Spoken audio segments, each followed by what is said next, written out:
let me introduce to everybody. We got Jeff Lucero, who's kind of this Maui rock star who's new to the island, but you've been coming for a while. But why I wanted to have you on the show today was just what you represent, who you are, why I think Maui has opened her arms around you and your wonderful wife, Rosanna, is that character of just kind of a kind, gentle spirit, laid back, but also you're just a hard worker, man. You wake up early, you're a personal trainer, you work all day, you've worked your ass off your whole life, and here you are reaping the rewards of that with, you're not only a Maui local, but you own property now, 2 oceanfront condos. You're looking to segue from a part-time setup to a full-time setup eventually. Mm-hmm. But I want to get into it with you on A, what's made you so successful, and B, what has brought you to Maui thus far. Well, yeah. Why don't we start off with what drew you to the island in the first place? Okay. Originally came to the island with my wife on our honeymoon. Her and I are our first time together. Yeah.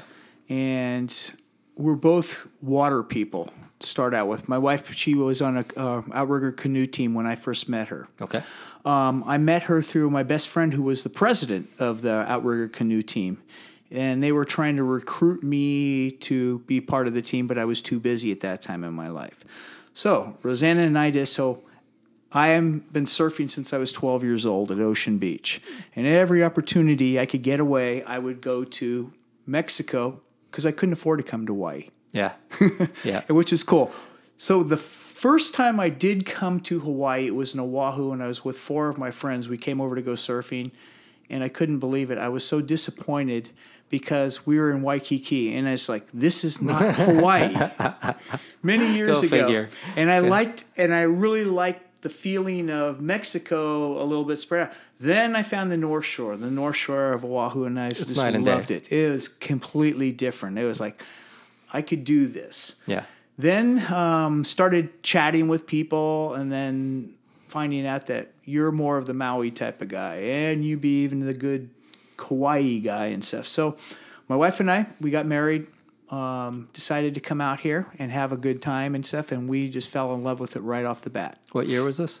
Oh, geez. I don't even know what year it was. 90... Give or take? Yeah. 90s? Okay. Early 90s, somewhere around early okay. 90s. We've been together forever now. See, that's bad on my part, but it's okay. My wife just did that recently. She was talking about how last year our honeymoon, or we were on our so-and-so anniversary, and somebody goes, that was the same year we got married, but we turned around and we've been, it's longer than that. So, but you're like, don't show off in front of me. Right. Numbers don't count anymore. Exactly. So, then we decided that it was something we needed to do all the time. It was a good getaway. Wow. Okay. And we fell in love with it. The only part is it was challenging for us because we were working really hard. My wife and I, our vacations didn't always coincide. I could take whenever I wanted, but her jobs were a little bit different. What was pretty interesting about it is that when we did come, we were always staying in the fancy hotels and stuff like that, which we really liked. It was nice because you get catered to. It was expensive, though. Yeah. Then we started reaching out and we started seeing the condos and stuff. And this is like, wow, this is cool. And there's a lot of amazing condos in Maui, and we started falling in love with it more and more and more. And then people kept saying, you guys are here all the time. You should buy some. It only makes sense after a certain point. Exactly. Yeah. So it's like what you and I were talking about earlier. It's like my point is I need to buy a truck here now. I'm here so much. I'm tired of spending all the money on Costco rental cars. Rent to own scenario, right. Utility. Exactly. If it makes sense, it makes dollars. So the other thing is my wife, she's recently, in the last maybe 5 years, she turned around and we were just sitting here on I don't even remember exactly where it was. I think we were sitting on the beach somewhere. And she told me, she goes, you know what? We're going to die here. And I said, what? And I kind of looked at her like kind of crazy, And she goes, no, this is where I want to be. Yeah. I'm not ready. Yep. So it was kind of like one of those things like, oh, God, she's finally moving that direction, exactly. Where I've been wanting to do for the longest time. So And then basically, we turned around, and now we're moving on to gradually transforming over to here. Awesome. And the biggest reason too is this might seem kind of strange though. My wife and I both grew up in San Francisco. We're both natives of there, and all in all, I believe that we have more people that I feel more comfortable with here in Maui than I do on the mainland. We have our family in the mainland, which is family. Family will always love you, or they'll always hate you, or whatever it may be. But here, when I come here, I feel like the same people that I see all the time, they reach out to me, or the ones that I don't even know that well, they turn around, hey, welcome back. You're home again, and all that stuff. So it's very neat.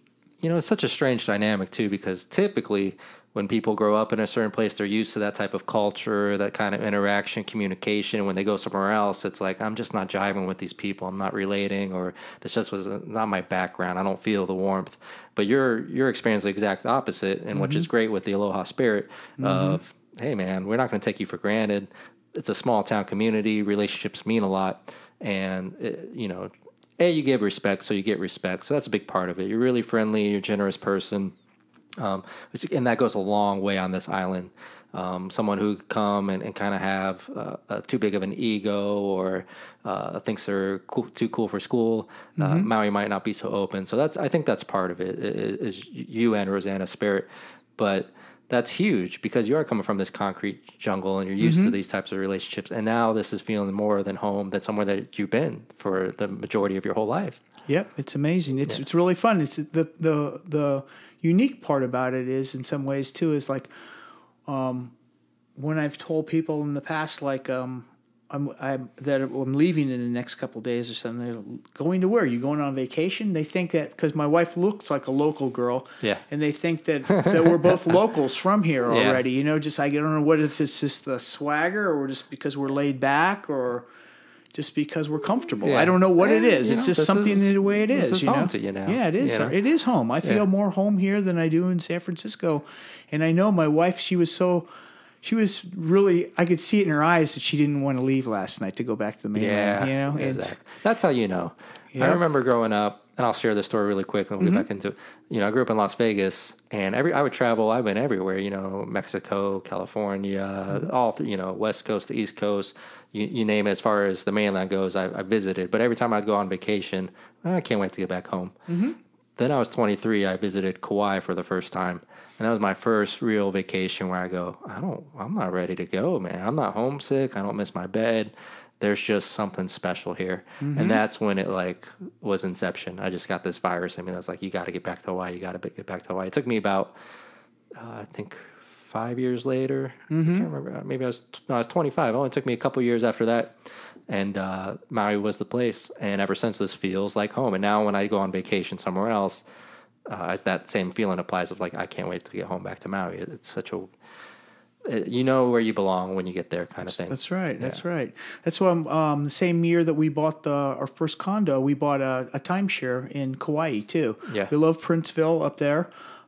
We had no intent on doing that, and it's just like, well, this seems like a no-brainer. Yeah, we'll have our places here in Maui, and then when I want to escape, or my wife and I want to escape to go to Kauai, to another step of just a little bit of peacefulness and a little bit, another step backwards, we can go over there. Yeah. I can turn around and get the flights, the inter-island flight, and I can go surfing over there for 4 or 5 days. And I know I'm going to be, I'm right. It's like driving across the bridge in the Bay Area. Yeah, I'll be there. Yeah. It's perfect. Yep. And the beauty of it is it's like doing the inter-island flights.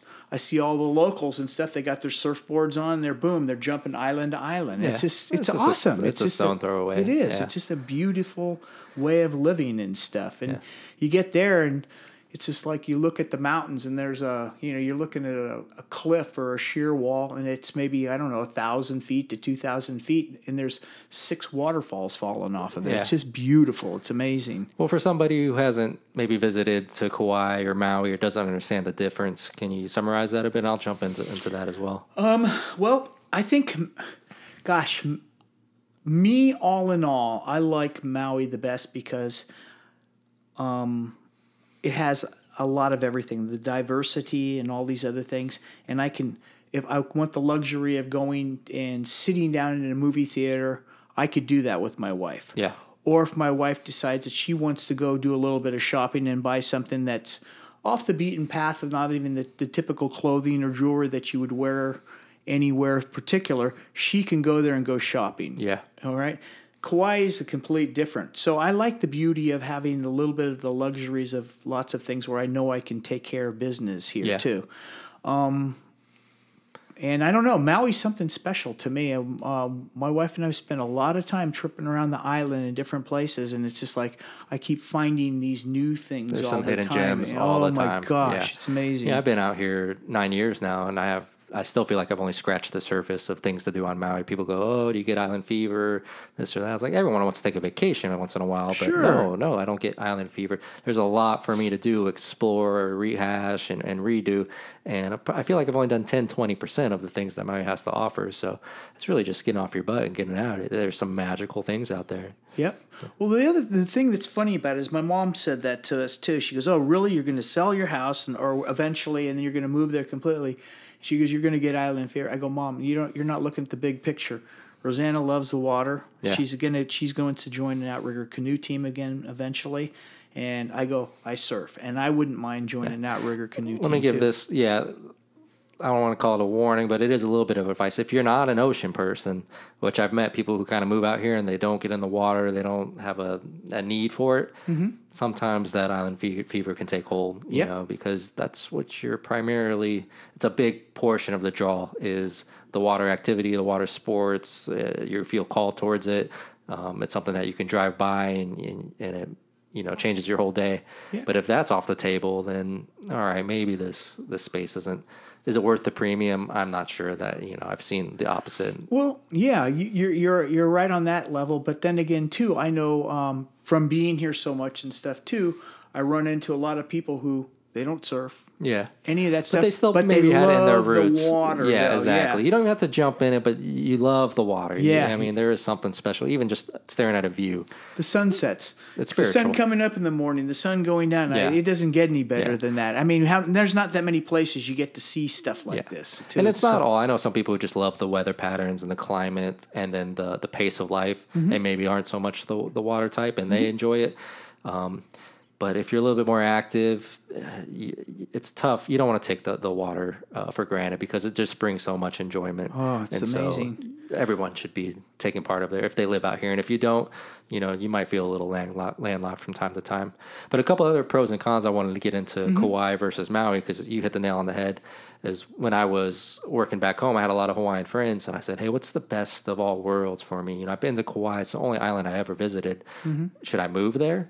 And they're like, for you, and again, to each his own, because Kauai is a phenomenal, magical place. But they said, for you, it might just be a little bit too slow. You're starting off your career, you're a younger guy. I was single at the time. It's like things shut down earlier time, 8, 9 o'clock. Whereas Maui is going to have a little bit more of a pulse, a little bit more opportunity to climb up some sort of ladder for your career. There's not too much life to where the point where it feels like another city, such as Honolulu, Oahu, and that was the takeaway is like I can't move to Oahu because I'm already in a city. I want something different than that, and I don't want to move to Kauai because it's just going to be slightly too slow. What's in the Big Island, I didn't investigate into too much, but everyone just said Maui is going to be the best of all those islands combined for what I was looking for, and it sounds like you probably came to the same conclusion. Yep. It is something very special. It is very special. It's beautiful, and it's just everything. You can be in one little area and the wind's kicking up, and then you go to the other side of the island and there's just a slight breeze, but it's still 90 degrees, or every day it's from 80 to 93 degrees. It's just amazing. Exactly. And the food is amazing if you look for it. And then this is one thing that I find somewhat annoying, that people say that it's very expensive here. I don't find it very expensive at all by any means. It's like anywhere. It's like living in San Francisco. It's supposed to be the most expensive city around now. And between my wife and I, we go to Trader Joe's. We go buy basically our staples there. We go buy all of our nuts, our goat's milk, and our seeds, and certain vegetables there. Then we go down to the Mission Latino market, El Chico's, and Casa Lucas, and we buy all of our fruits and vegetables down there, the ones that we can. And then we have our special little taqueria down there. My wife and I still take our lunch. She takes her lunch. We eat at home 5 days a week. Then on the weekends, we splurge and we go out. Yeah. So it's kind of fun. So it's here, too. You find these places here, too. If you want to hang out at the resorts, you're going to pay the buck for Absolutely. it. You can go down the street, and there's deals out there. Yep. Like I say, Nalu's is an amazing place. It's just great. The food's reasonable. It's good. It's a friendly atmosphere. It's Yeah, one live of my favorites. music. Love it's that amazing. spot. Yeah. I love it. I heard that a lot too before I was moving out here. Is it's expensive, it's this and that. And, hey, I just don't jive with that. You're not going to tell me what to do. Like if you tell me you can't do this, you can't do that, I'm probably going to put my head down and take you up on the challenge. Right. B, it's really relative, and so yeah, Las Vegas could have been a cheaper place to live, but there's so much shopping, there's so much fine dining, there's so much this and that, there's so much accumulation of material that I would allocate as much expenses there as I would is come to here and go surf for free, or go to the beach for free, Right. or do the things that you're saying about how to get by on your daily meals. Yeah. But the quality of life was so much higher, so I found value. The gas is more expensive. I'm not driving 50 miles a day in traffic. It's an open lane, and I'm there in 10, 15, 20 minutes. And it's all good. It all kind of works itself out. It does. Obviously, the real estate is going to have a fluctuation and things of that nature, but you got to work those things to your advantages, not use them as an excuse to do something or not do something. Especially if that's where you want to live. That's where you want to live. That's exactly it. It is a very special place. Yeah, I mean, it's the other thing that I think is really interesting too, and I'm hoping to see this come within the near future too. That now that the sugarcane fields have shut down, that they're going to start growing a lot more food here and stuff. Yeah. And I think that's going to be a huge positive thing. Lots of people say that they're going to tune around, they're going to do some bamboo and these other things. But from my understanding, I've heard some of these big companies are interested in buying some of the land to grow just food. Yeah. And I really believe that there's enough people who are willing to stand behind it to not develop everything, because it won't be a special place anymore if that was the case, like Oahu is, And I find, I'm not 100% in the know, but I find it unlikely that the sugarcane fields all lend itself to development. It has a lot to do, and this is from what I hear, it could be off to water rights. So you start developing, you're going to lose water rights. That's right. How do you retain those water rights is by growing, sustainable foods and crops. That's exactly it. And we need to be more self-sustainable. There's no reason to be shipping all this food in from other parts of the world with shipping costs the way they are. Yeah, and that's why things are expensive then. Yeah. If you're not shipping it in, you're growing it right here, it's reasonable. And you couldn't ask for a better climate to grow and produce. So yeah, it's a win-win. Yeah, like our condo was they just redid the pool area, the complete pool area, and the whole deck and stuff, and they just planted these little tiny plants. And in the last 2 months, there are these beautiful, huge bushes already now, and it's so nice. I mean, just think of food growing that way. Yeah. And the nice thing too is like you go to Paia, you go to Mana Foods and these places, and you buy the local produce and stuff too. The people are selling it at a reasonable rate, and it's fresh. It's organic. And it's fresh. Organic, and it's all good. And there's more and more of that now. Like everything I've noticed that, like go to Mana Foods, it's either locals or some of the few things come from Mexico, and they're like watermelons, certain melons and stuff. But everything else comes from up country there. And there's something special about being able to go to a farmer's market and know where that food came from. Absolutely. And know the story of the food. It's something I took for granted. I never thought about it my whole life growing up, because you place your order, you go to the grocery store, and it's there, and you eat it, you consume it. Right. But as I get older, I realize how important food is, and how important it is that my food be something that is clean. Oh, absolutely. And it's my energy to this meat vehicle that we're carrying around. So I want to give it good, clean gasoline. That's right. And, I'm not that well versed in all the intricacies of food, but I do know when I go to like a farmer's market and I am eating clean, obviously I'm going to feel better for the day, as opposed to going to the grocery store getting something that's processed. It's not rocket science. That's exactly. So tap into that a little bit. So how does it work in concert with that healthy lifestyle on Maui? Because I find that to be true. Is like when I was in Las Vegas, I would go to the gym, I would do the rock climbing thing. I was active, but my body just didn't feel like it was running at an optimum pace. And then I move out here, and there's just something about the air and the lifestyle. Again, I don't go to the gym as much, but maybe I'm running on the beach, or if I'm swimming, or if I'm surfing.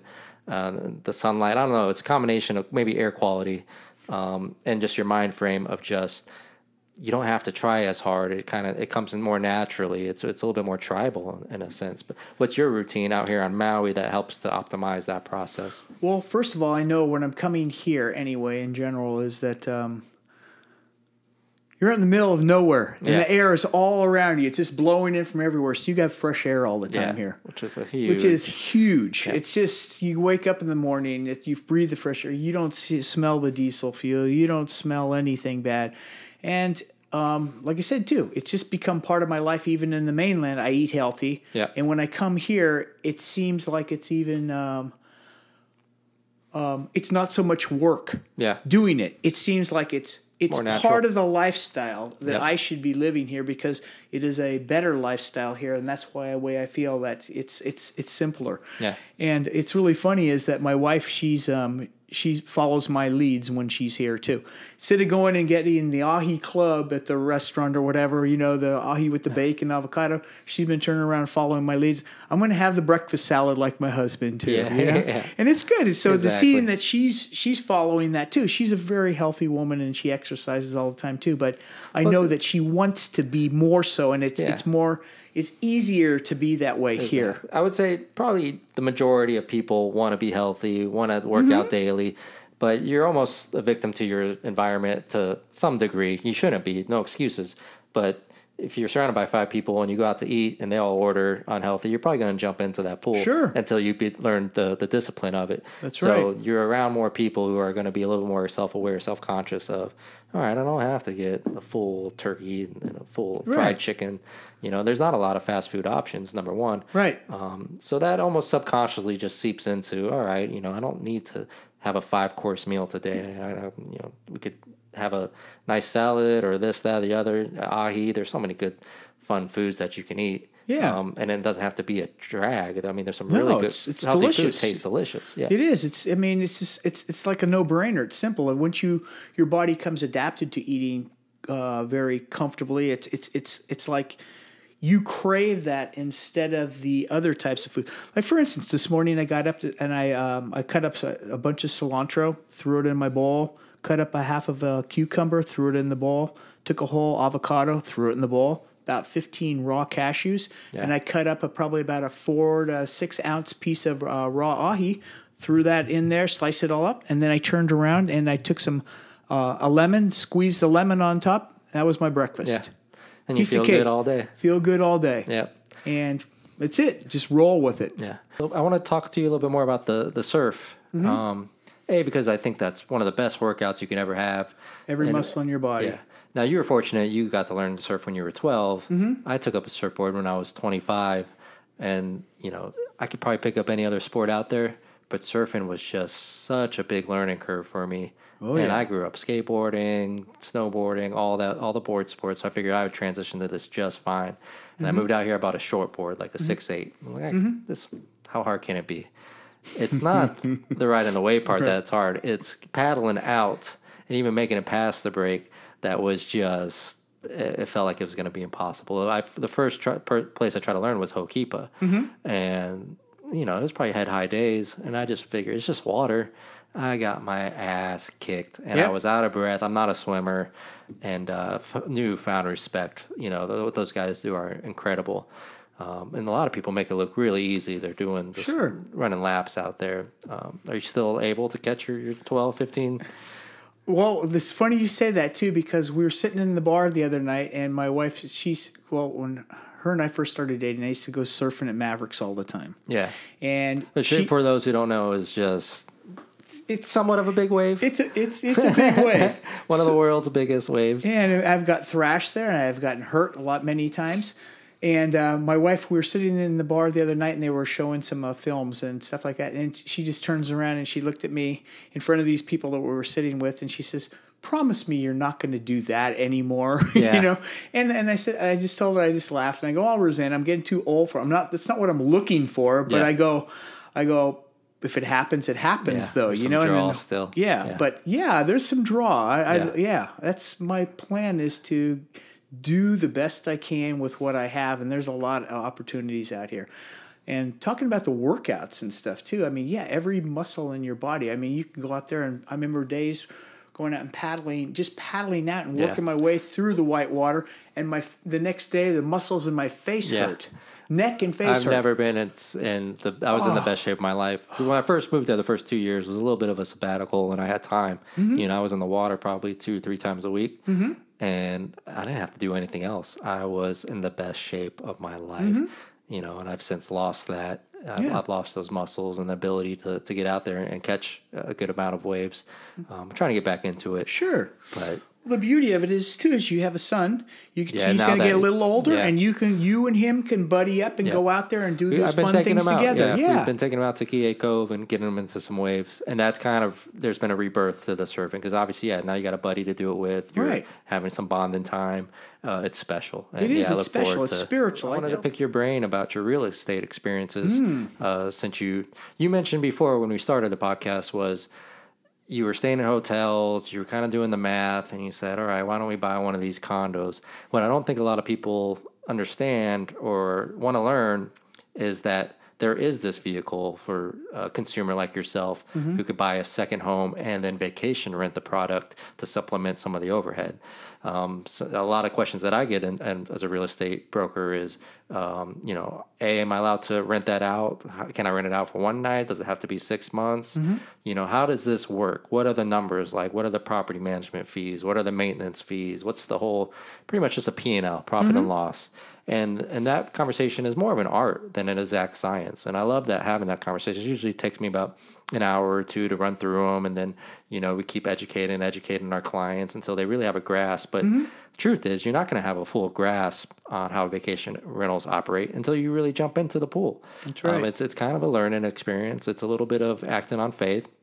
You do your due diligence and you get as educated as possible, but the nuts and bolts stuff isn't going to really come until you're in the thick of things. That's right. And everything's a learning experience, and it can be a positive one if you did the due diligence on the front end, or it could be a negative one if you decided, if you over leveraged yourself or didn't think about this, that, or the other happening. Right. But we first met, we were introduced to a mutual buddy, Matthew Mucci, who was is your client, and then I was just kind of consultant on that first deal where you bought your property's oceanfront condo in Kihei.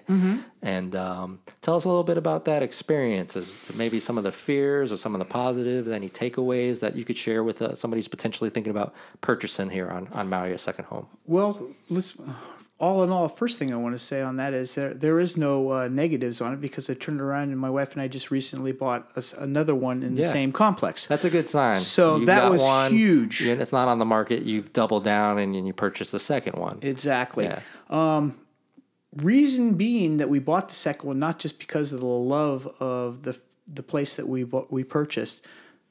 Nowadays too, it's kind of like you were talking about the no-brainer thing too. Is you turn around right now, you can have as much money as you want in the bank. You're not making any money on your bank. Yeah, there's no money to be made. Yeah. Some of your money's sitting there stagnant. Yeah, basically because of inflation. Yeah. So turned around, and my wife and I turned around. Well, we're not making any money here, so let's turn around and we're going to take a big chunk of money, put it into another condo. And then we did a 5-year. We just basically did a 5-year arm on it. Yeah. Okay. Got a great bank. Turned around and gave us. This is our third. So they gave us a 2.75 5-year on it, and that's our goal is to turn around and rent it out. We'll use it too. Rent it out, and these other people in the next 5 years will be from vacation rental. They're going to pay off this last part of it for us. Yeah. It's a no-brainer. Yeah. It's not even rocket science. The thing is if you have money sitting there, you should invest it wisely. Use it something. Yes, yeah, exactly. You got to put it to work. Yeah, and then the other thing too is I believe that too. If you take the time, you invest in something like that too, and you understand the beauty of what you're doing, then you can come out here and enjoy it. You're paying for it anyway. Yep. So you get to use what you want, your property there, come out, use it at least 5 to 6 times a year and enjoy it. Yeah. Then you introduce your friends onto it and all that other stuff. But it's a no-brainer. Yeah. Especially because this was a vehicle that met your lifestyle needs and your investment needs at the same time. It was perfect. Yeah. So a lot of conversations I'll have with clients, and maybe they just don't come to Maui that often. They go, all right, what's the cap rate? What's the return? And then we kind of, it's hard because it's apples and oranges. I got to get them to understand that. Right. There's your cap rate or your return on investment as far as the vacation rental goes. And then there's the speculation of what this place can do if it appreciates and what you sell it for with 10 years and what that kind of return is going to be. Correct. I can't give you the second, but I can give you a good baseline through historical performance on what your cap rate's going to be. They go, 3-4%, I can do 7% in the market. And I'm going, well, yeah, but you're not looking at the big picture. You're not factoring in the potential back end. And that could be a profit or a loss. Sure. But it's something you still have to factor in. And you're not factoring in the memories you're going to make with your family or significant other. Getting to own in a place that's so special. You're not, there's some intrinsic value there that you got to calculate because you're using it. But the worst thing you do is just leave it in the bank. That's right. I agree.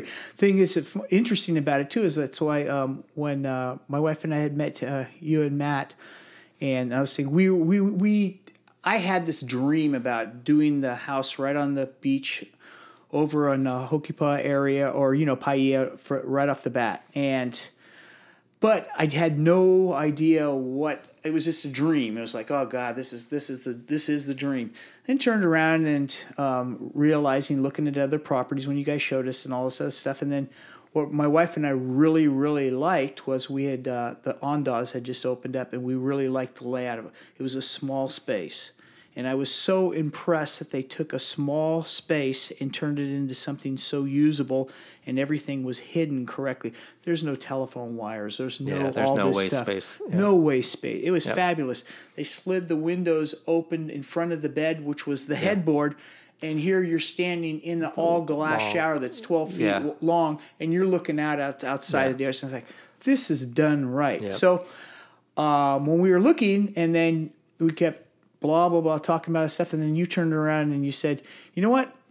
Would you be open to this? I have something that I think you'd be interested because you guys keep going back to the Ondas space. It's a small space, blah, blah, blah, and all that other stuff. And yeah, sure, let's go. So I remember jumping in the car. We took a ride over there and looked at it. I knew we couldn't get in until the next day. And I was like, wow, this is cool.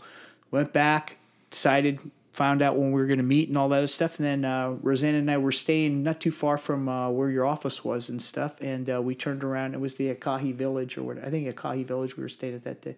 So we're driving back, and my wife turns around. She goes, "You're missing the exit." And to turn off. And I said, "No, I'm not. I'm going back to the condo." And she goes, "What do you mean?" I go, I want to see what this place, just like what you and I did when we bought our house in San Francisco. I go there during the morning. Yeah. I went there in the afternoon. Yep. I would go there at night. I went there on Friday night, and I checked out the neighborhood. Which is great advice. Yep. So I turned around, and I went back there. We parked in the parking lot there, and I kind of walked around, and there was one opening there that took right through the building, the complex itself. So I told Rosanna, come on, let's go take a look. So we walked through there. We walked around like we were part of the program there, and walked out to there, and we looked, and we seen all these people having a wonderful time out there. Yeah. And all these units, looking up at this place, is like each unit faced the ocean, and they were like, wow, this is amazing. Then my wife and I, we walked just, a few hundred more feet, and we stood on the beach, and we kind of looked, and I felt like I was kind of like a peeping Tom or whatever, but it wasn't like that. These people are out there barbecuing, they're having fun, and they're throwing the frisbee. Not a sad face in the crowd. Exactly. And it's like you look at it, and it's perfect. Now owning the place there, I don't see how anybody could come there and be sad. Yeah. It's just so amazing. It is very special. Yeah, and it's got this $1 million view, and it's just this hidden gem. The quality of the beach is phenomenal. You're not sacrificing. It was this perfect storm. And what's the best when you find a client, when it clicks with them, that property resonates. Sure. And then it becomes kind of all right. It's autopilot. It's a little bit more seamless. Yep. And that's what happened. It was just like a click, guys. Yeah, I remember going back the next day. There was 2 units there on the top floor that were available, and we looked at one, and we went back to the other. And they turned around, and it was like a no-brainer. The center unit, this is the best view. This is beautiful. And now we own, that's 310. We redid that. We own number 314 now. God, I love that place, too. Yeah. It's just amazing. And not only did you purchase the 310, do you mind if I say the complex name? No, go right ahead. Because Yes. somebody might want to rent it. Yeah. It's on the web. You find it Halikaiokie. Yep. 310. Not only did you guys purchase this place, but you took your vision of what the Andes represented to you and the style and the intricacies of it, and then you applied it to this condo. So much so, and so well done and methodically done, and a good feel that you made the Maui no Oi magazine for a July-August edition. Yeah. And they did a full spread, like a good, 4 or 5 page article? 6 pages. Yeah, 6-page article on your story. Exactly kind of what we're talking about right now is what led you to Maui. Yeah. You guys are so ingrained into the community that story spoke to this magazine. And now you're seeing these before and after pictures of the condo. And before it was just... That's why I really appreciate about you guys too, is you had a vision. And a lot of buyers kind of lack vision or creativity. And so then they have to either pay the premium for something that's already done turnkey, Right. or, you go the sweat equity route. But you guys did something so well done that, it's a piece of art. I mean, you have to see it to believe it. If you have the time, check it out. It's a great place to stay. Oh, it's fabulous. It's one of the few places out here where you go, oh yeah, they got it, they get it, they did it right, they did it. That's accommodating. It makes you feel warm when you go through the doors. It's just methodical, smart design, and so we applaud you guys for that. That was really cool to watch, and I love when clients do that. Yeah, I've had a few that just took a blank canvas and made it into something phenomenal, and it's just like watching your child grow up. It's really cool. Yeah, it is. Yeah. It's pretty special. I love it. It's just it was a little bit nerve-wracking doing everything from afar, being on the mainland, which we've done our house in San Francisco, but it came out just perfect. I mean, the art is from all local. Falau, the carver, Eric Ader, the photographer. We use, it's Tanya, some of our paintings in there from Tahiti when we went last year, and so we added some more into our new condo. The wood that originally came from California. It had been underwater for the last 80 to 100 years. It was what they transferred the water down from up country. Yeah. They ripped that all up to upgrade, and we got our hands on it, and here half the condo is done in that type of work. And the local guys who did some of this stuff, the guys from Maui Joinery and stuff, they did a great job. They were very easy to work with. They'd call us, let us know what was going on, what with something I had in mind that they would give me a suggestion and tell me what would work better. Yeah. They didn't try to, by any means, to drive up the price on us in anything. They were giving you sound advice. And it was so excellent. Even, I can't think of the name of the place where we bought our cabinets from. Her name's Gina at Pacific Source. She was phenomenal. Yeah. She turned around, she designed everything for us right there, showed us on the computer, just digitally laid it out. We get to see everything the way it was. And then the little changes we did do, she tweaked them right there for us. Yeah. And it was just done so perfectly. And everything just went, it's like the woman who interviewed us, she goes, would you do anything different? In which manner? No. Yeah. This is the perfect place. And that's the name of the article. She named it was The Perfect Fit. Love it. And so cool. And I think it's so important that people hear it from a real genuine buyer, right? It's a real story. You purchased a condo on Maui. It was your second home. You weren't around to facilitate the entire remodel. And so there you are acting in faith a bit. And as a real estate agent, I want to tell you the pros and the cons, the what could happen, the what should happen, and the best case scenario, worst case scenario. But there's a lot of fear in a client who says, hey, I don't mind taking on a project, but I'm a couple thousand miles away. I don't necessarily have the time. Would you advise someone like that? It's okay. Get off the fence. You'll learn a lesson here or there, but it's going to be a good experience. You're going to have a great product. It's not impossible. I know there's a lot of hoopla about, people working on island time, and a good contractor is priceless. Don't get me wrong, but it's not as impossible as maybe some people would make it out to be. It's not. It's just more like I said, it was just scary because I wasn't there to go look at it every day. Yeah. But absolutely. It was let's put it this way. When I do this next one here, I'm not going to sweat it. I will not be looking at the ceiling and worrying about it at nighttime. Everything I have faith in the beauty of it was too is I felt like I knew product going into this was going to be a little bit more expensive than on the mainland because naturally the stuff doesn't grow here.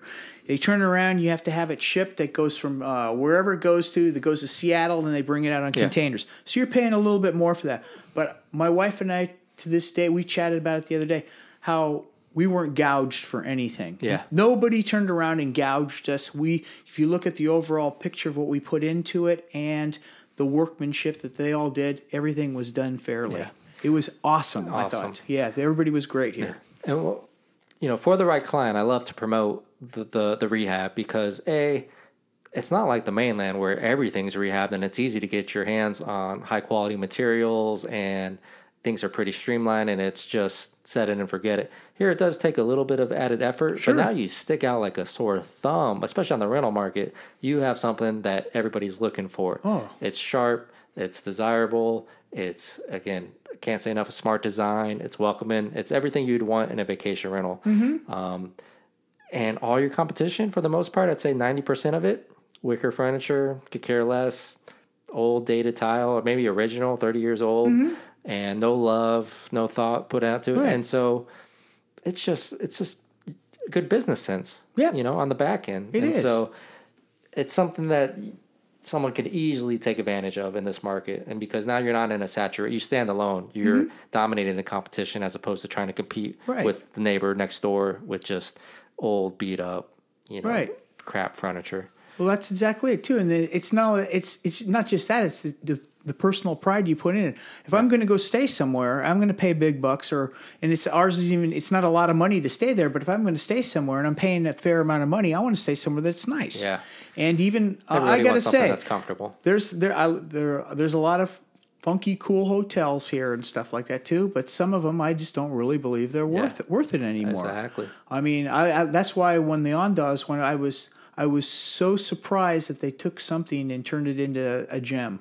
And I really loved it. Exactly. Owning property here, I can't say enough about it. It's just that it's so desirable to be here, and if you do it correctly, like you led us by the hand showing this, and you told us this, and this was a crappy place that we end up buying and needed a lot of love, and you turned around and you said, okay, well, here's the numbers. This is what it brings in right now, and all this other stuff, and if you put down this and that, it's going to pay for itself. Which it did even at that time. And now what we turned around and done is we sunk a lot of money into it. Yeah. We went over the top. That's your equity part. Right. Yeah. Which is fine. Yeah. You know what I mean? And you went a little bit more lifestyle. We went more lifestyle, exactly, because that's going to be one of our homes eventually. And we went overboard, and we love it though too. But I feel like when people come to stay there, they're getting, wow, you know what? This is worth it. Yeah. All the comments we get that leave us in our book or that goes back to Ayeshran, can hardly wait to come back. Yep. We stayed in Kanapali for the first first week, and we stayed here the second week. Wish we would have stayed here the whole time. Yep. This is so much more fun, this, that, and the other thing. Yeah. And well, then neat. On the second one that you purchased in the same complex, you went more the investor mentality of, all right, this doesn't have to be our over-the-top lifestyle. We're going to go, more methodical, every dollar well spent in the sense of return on investment. Yeah, well, it was more about this. So, yes, in that sense too. But I turned around, what my wife and I did is we turned around and we bought this place. We looked at it and it goes, this place just needs some love off the bat. Yep. And it started out, we're going to do the glass door. We need to do this and this and that. And then there was all these little arguments, not between my wife and I, or there was disagreements between the guy who was helping us change some things and my wife and I and stuff like that. And what it all boiled down to was it came to a small facelift and a little bit of love.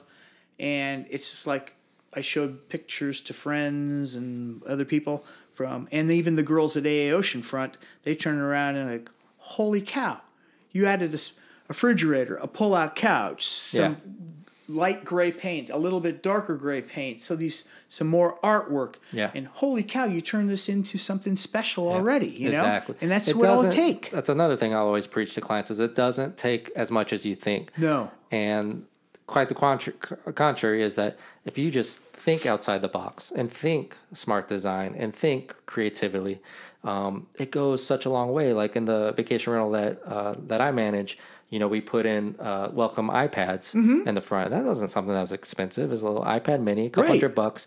It's got all the information, your Wi-Fi, you know, your login, where all the restaurants are to eat. It's almost like a personal concierge. That's a little touch, and people feel like, oh, they're part of the 21st century. They have an iPad as kind of as a way to spruce up the place. And it's you and my other client are along the same lines as far as they did the remodel. It's just it's a trophy property and it's right. And then we put in like these cool soap dispensers in the showers. Again, $60 from Target. But now it's hip and modern, and it's got like this sleek look, and it saves us money on shampoo and body wash and conditioner. Right. And we use high-end stuff, but it feels like you're in a hotel. You own a hotel, and you have a duty to your guests to give them experience from check-in to check-out, as opposed to, give me my couple $100 and we'll see you later. Right. You know, which is the attitude of a lot of other property managers out here and a lot of owners. And I don't want to change the sheets or the bedspread because, you know, it's too, no, invest in that. Invest in a quality cleaning. You know, we do a check-in. We check people in, and then we do a 50-point inspection when people leave the place. And that goes well for the owners, but it speaks for the unit. You guys have the exact same thing for your unit. And so not only do they leave feeling, I got a value and I had a great vacation, they're going to refer you. They're going to come back to that same unit. I mean, it's a phenomenal unit. I would say they're in a heartbeat, too. Those two places you got are gems. Yeah. It's kind of tool, too. We get comments on this, too. People... it's a lot of people don't own them, but it's a small touch that people really appreciate. Yeah. It's a Vitamix. We got a Vitamix in it. We get the top of the line Vitamix, and some people go, "What? You put in a $600 Vitamix in you?" The thing's goes such a long way. It'll never break. It won't break. It's guaranteed for 7 years, right? Right off the bat. So if, let's say it's the best $100 investment you ever made, $100 a year, and you have this piece of thing, and a lot of people who are going to come down, they go, whoa. And then they turn around and the people who are savvy about these, they know what to do with it. They make their drink, they make their whatever, and it's just lifestyle. Here's another point. And feel free to disagree with it, but if you have something that's new and shiny and well taken care of, and there's a lot of love, you're probably going to get less wear and tear, and you're going to attract more guests who know how to take care of your stuff and leave it in a more reasonable manner than if you just had something where it says to the guest, I don't really care about my stuff, nor should you. Now, obviously, that's not 100% truth across the board, but what I found in my experience is something that's a little bit more original is probably going to you're probably going to succumb to more random wear and tear or pain in the butt kind of events, as opposed to somebody who has the nice remodel. Obviously, the trade-off is you have nicer things to worry about if they break. But like my checkouts, everyone's been we haven't had a problem since. Yeah. You know, have you kind of found that same? I find the same way. People are taking care of things. They see that you have pride in it, so they take pride in your home. Right, exactly. People I can't believe, like a lot of people say, I can't believe you rent this out. This is unbelievable. Why would you do that? And it's like, well, a home that's being used is better than one that's not sitting there not being used. The other thing is just like just in general. I mean, you can turn around and you can add these little things to there, and it makes like people could walk in and I don't even know how to explain it. It's something that's just small and special, and people are like, whoa, that's really cool. Well, your condo tells a story. And that's so important, too. You know, you can tell when people kind of fake it and just kind of hash things together, and it's missing the TLC. But you walk down the hallway, you got this imperial plaster, you got the art week. It's got this theme that all ties together, right? And it's not displaced or disjointed in any manner. And that's not that hard to do with a little bit of effort and foresight. Right. And again, you got to have a mind for design, which obviously you guys have a gift for, and that shows. But it's going to pay dividends. Oh, absolutely, Huge, you know. Sure. I mean, there's a couple things like I was annoyed with that I think about, too. It's like, okay, somebody set there. I have a Tahitian drum that sits in there, and maybe it's my fault because I have it sitting close to my tiki, my big tiki there, and my turtle, and people set their glass on it. But you know what? After a couple times I get over, I was going to put another. This is a real drum, but that's not cool. So eventually people will get back and they'll after they stand, they might set the glass on there and somebody will say, hey, take the glass off. That thing's a beautiful looking drum. You know, it's a real piece of Tahitian log, you know, is a trunk of a tree that somebody that was made into it. And then it's a piece of art. But if that's going to be, somebody's going to set the glass on, you know, whatever, then that is the way it is. I'm not going to lose. It's like going out and spending big bucks on a nice fancy car. You go pull in the parking lot and somebody throws the door open and it's the car. Yeah. It's a car.